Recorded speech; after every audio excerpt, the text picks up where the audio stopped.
Uba Meryl Bonds im uba deru MLA kan Nongpo constituency mentasi ke Arhui Tarik Risau ula play pad by ka Swatch Survection Gramin ka badon hakasnong paham im Riboy district. Haba ay jengkran hakate ka jing elang nakaliang uba Meryl Bond ulaong bang ngin nang yatri saprang nakamta ka kuit ka suba bat ka kuit ka kya ban light ru neki babun jingpang. Haus nam arajar khatsau umentri rang ba Kari India ula pendapat baik ke Swatch Bharat Mission hakisnong baro barula kenturu babaro kisnong kidi bandon ka jakalik syabar ka babiang balengba ka mission ngi bun kisnong kilayo ya ka not ODF but ODF plus certificate. Ka Deputy Commissioner jong Riboy district kalaong bakasnong paham CM kalong ka bakloy ban pidiang kinu ki program jong ka sarkar bakani kasnong kalong ka basya yo bahai ki jingirap na ka sarkar bat ka kasnong ka bawan hakmat ban pentri kam hok ki jingirap bawan na ka sarkar.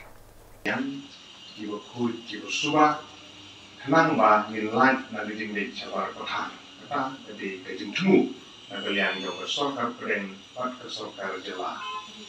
Bani bah, kini kejengnya lunti dan bah jong Swatch Bharat Mission kalong kebejau. Badang sen yang yo evolusi ke program dengan pendek nanti yang jong Swatch Bharat, agak yo ban dan burom di Krishnong, tang bagi layo ya ODF certificate. Kamu bagi Krishnong di bawah bianglut ya kini kita lihat sawar. Di layo lo dan burom ya ki kaplu kan di Krishnong di bawah layo ya kini ODF plus certificate. Atau bagi layak sekman, na kebantapan ng pintiu syawuli pat senjam di dor Krishnong. Isoban ay kuble ya ki dor Krishnong paro.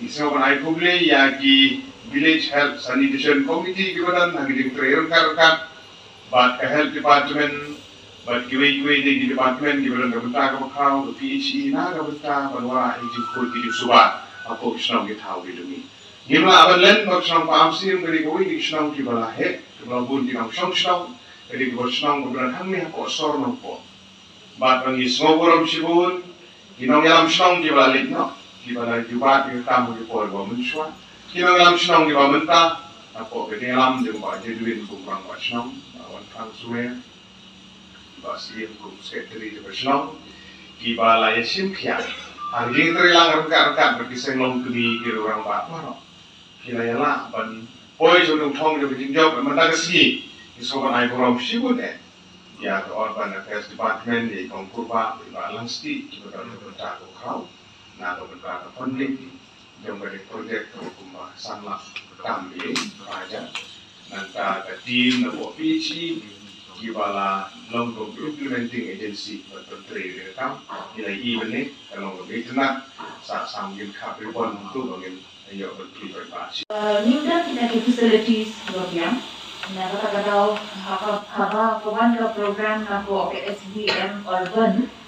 Sekarang mereka bisa kepada poin apa office kami kepada Istanbul Raja Newspa ni lamang nama tahun kami nasional berjangki nama ni siang bah kami nasional berjangki kalau nasional kepada periang semua di program dalam serta every program dalam government ni penuh nasional berjangki dia nak kata-kata dalam priority nasional berjangki hak lias kejami Bang aku beli ya ke Urban Affairs ke dalam bilik ingkai kan ya. But way part itu nama pendengok perlu penteri pada PHE. Nama PHE kena ada experience dengan hal kenikah. But kami request atas keladan ke direction bagi Urban Affairs hakun kini di district yang benar kan sih menjadinya jangka PHE. Dan kata-kata ke Swatch Bharat Mission ke bawah Tibet bahaya kan direkam benchmark ini di sanitary mat kalau mila benchmark kan direkam dan penteri lagi. Jadi aku beli yang tim kalau nak benda kan direkam mo portfolio. Di mana beli kalau one pada hak kan direkam sendiri dengan plan atau kan direkam mat, but hak itu upon. Min nak direkam semua masuk tu lah dekat dunia, banyak diwi dalam bumi. Dia ni kalau kebasmu kena, nama kelai pun kelai lupa. Tempen ni play ni apa pada bantat tanda, dia kelai ilang beliau ijnai ni aku beli besok. Bapak mari play, mari apa ni? Kamu nak? Ini dia ke apa? Kena but mikit bokit yang itu dengan mikit ada dengan kari dan dengan kamu sama bagi trade ha